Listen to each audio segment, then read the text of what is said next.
2 அண்ணன் தம்பிங்க இருக்காங்க.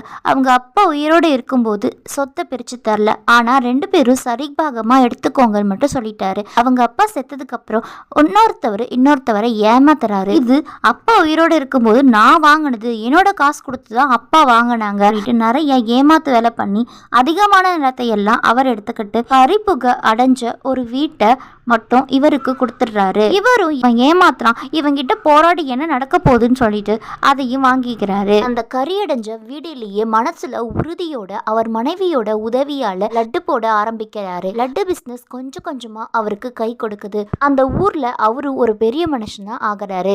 இவர் மாதிரி தன்னம்பிக்கையோட அப்பா சொத்து வேணாம், தாத்தா சொத்து வேணாம், எனக்கு நம்பிக்கை இருக்கு, என் மேல தன்னம்பிக்கை இருக்கு, என்னால இதை விட பல மடங்கு வாங்க முடியும், உழைக்க முடியும் அப்படின்னு நினைச்சு அவர் சாதிச்சிட்டாரு. அதே மாதிரி நம்ம யார் நம்மளை ஏமாத்தினாலும் கவலைப்படாம நம்மளை நம்பி முன்னேறணும்.